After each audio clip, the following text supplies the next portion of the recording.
আসসালামু আলাইকুম ওয়া রাহমাতুল্লাহ। সম্মানিত দর্শক, নতুন ভিডিওতে আপনাদেরকে স্বাগত। আজকে এই ভিডিওটির মাধ্যমে গুরুত্বপূর্ণ কিছু কথা আমরা শুনব। হযরত শফিক ইবনে ইব্রাহিম রাহমাতুল্লাহ আলাইহি তিনি বলেন, মানুষ চারটি কথা বলে কিন্তু কাজের উল্টো করে। সেই চারটি কথা কি এবং কোন কোন এর বিপরীতে উল্টো কাজ করে সে সম্পর্কে আমরা ভিডিওর মাধ্যমে জানব।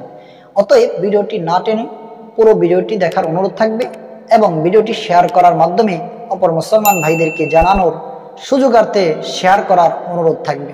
হযরত শফিক ইবনে ইব্রাহিম রাহমাতুল্লাহ আলাইহি তিনি বলেন, মানুষ চারটি কথা মুখে বলে কিন্তু কাজের উল্টো করে। তার মধ্যে কি?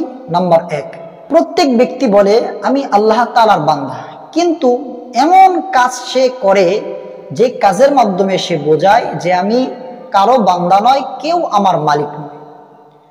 মানুষ মুখে মুখে বলে যে আল্লাহ তাআলা আমার রব, মালিক, প্রভু, কিন্তু সে এমন এমন কাজ করে আল্লাহ বিরোধী, নবী বিরোধী, কোরআন হাদিস বিরোধী, ইসলাম বিরোধী এমন এমন কাজ করে যেই কাজের মাধ্যমে সে বোঝাইতে চায় যে না, আমার রব আল্লাহ না, আমার মালিক আল্লাহ না, আমার প্রভু আল্লাহ না, আমি কারো বান্দা নয়, এটা সে বোঝাইতে চায়। এজন্য আমাদের উচিত আমরা মুখে যা বলবো সেটা যেন আমলে পরিণত করতে পারি। এজন্য আমাদের সচেষ্ট চেষ্টা থাকতে হবে। নাম্বার 2, প্রত্যেকেই বলে আল্লাহ তাআলা রিজিক দাতা, কিন্তু দুনিয়া ও মাল ব্যতি রেখে তার অন্তর ভরে না।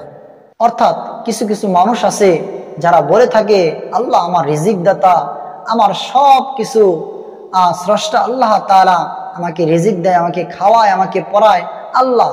কিন্তু ওই মানুষটা এরকম দেখা যায় দুনিয়ার ধন সম্পদকে এমন ভাবে আঁকড়ে ধরে, এমন ভাবে আপন করে নেয়, সে বোঝাইতে চায় যে না, আমার রিজিক দাতা আল্লাহ নয়, আমার রিজিক দাতা এই ধন সম্পত্তি, আমার এরকম ভাবে যে কাজকর্মগুলো করি এগুলোই আমার রিজিক দাতা। এজন্য আমাদের উচিত রিজিক দাতা আল্লাহ তাআলাকে মানার পাশাপাশি আমলের মাধ্যমে প্রমাণ করা। নাম্বার 3, প্রত্যেক ব্যক্তি জানে এবং বলে যে দুনিয়া থেকে আখিরাত পরকাল উত্তম, কিন্তু দুনিয়ার মাল জমা করার মধ্যে সে মত্ত থাকে। এমনকি হালাল হারামের তোয়াক্কা পর্যন্ত সে করে না। অনেক মানুষ এটা জানে, সে বুঝে, সে চিন্তা ফিকিরেও তার আছে যে দুনিয়ার থেকে পরকাল আমার জন্য উত্তম, পরকালের সফলতাই মানে আমার সব সফলতা, পরকালে ব্যর্থতা মানে আমার ব্যর্থতা। এটা সে জানে, সে বুঝেও, কিন্তু দুনিয়ার মাল ধন সম্পদ জমা করার জন্য সে ব্যস্ত হয়ে যায়। এমনকি হারাম কোনটা হালাল কোনটা এই হারাম হারামের তোয়াক্কা পর্যন্ত সে করে না। মাল সঞ্চয় করতে যেয়ে সে হারাম হালালের তোয়াক্কা পর্যন্ত করে না। এজন্য আমাদের মোটেও উচিত হবে না এরকম কাজ করা। আমার আপনার উচিত হবে আখিরাতের সফলতাকে অর্জন করা। কিভাবে আখিরাতের সফলতা অর্জন করা যায়, কিভাবে আমার আপনার পরকালে পাড়ি জমানো যায়, এই চিন্তা ফিকির আমার আপনার করা। নাম্বার 4, সবাই বলে যে মৃত্যু একদিন আসবেই আসবে, কিন্তু সে এমন আমল করে, এমন কাজ করে যে তার মনেই হয় না সে মারা যাবে, সে যে মরণশীল এটা তার মনেই থাকে না, সে ভুলে যায়।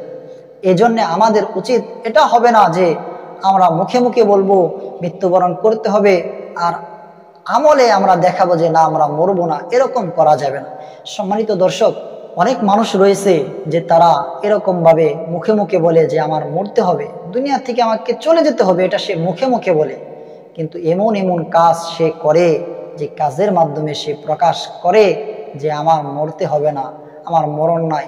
এই জন্যে দেখবেন হালাল হারামের তোয়াক্কা পর্যন্ত সে করে না। এই জন্য 4টা জিনিস আমরা যেভাবে জানলাম, আসুন ভিডিওটি শেয়ার করে অপরকে জানাই এবং এই 4টা কথার উপরে আমার আপনার আসুন জিন্দিগিকে রাখি।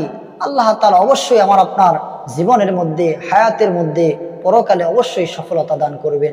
আল্লাহ তাআলা আমাদেরকে আখিরাতের সামানা গুছিয়ে কবরে যাওয়ার তৌফিক দান করেন, আমিন। আজকে এই পর্যন্তই, দেখা হবে নতুন কোনো ভিডিওতে। ইসলামিক নতুন নতুন ভিডিও পেতে চ্যানেলটি সাবস্ক্রাইব করে দেন এবং পাশে থাকা বেল আইকনে ক্লিক করে দেন। আসসালামু আলাইকুম ওয়া রাহমাতুল্লাহ।